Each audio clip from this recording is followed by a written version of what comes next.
Vous me suivez, moi s'il je vais vous aller, plaît je pense. Oh, monsieur, laisse-moi, merci. On a une mission à accomplir et non des moindres. Alors, bienvenue à cette troisième nuit du bien commun bruxelloise.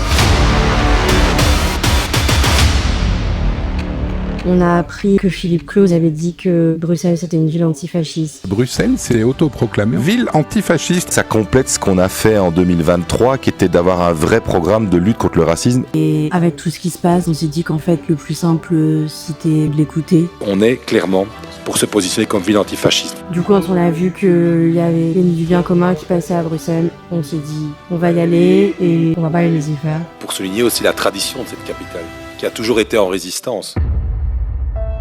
Alors nous, on était venus au Nuit du bien commun, comme tous les ans. Et cette année, on avait pourtant reçu des consignes, les associations avaient été parfaitement mises au clair sur la teneur non politique de cette soirée, vraiment pour aider cette belle ville qui est la nôtre. Nous sommes là pour faire la charité, tout se passait bien. Et tout d'un coup, il y a une odeur, mais une odeur vraiment nauséabonde qui a commencé à venir de partout dans la salle en même temps.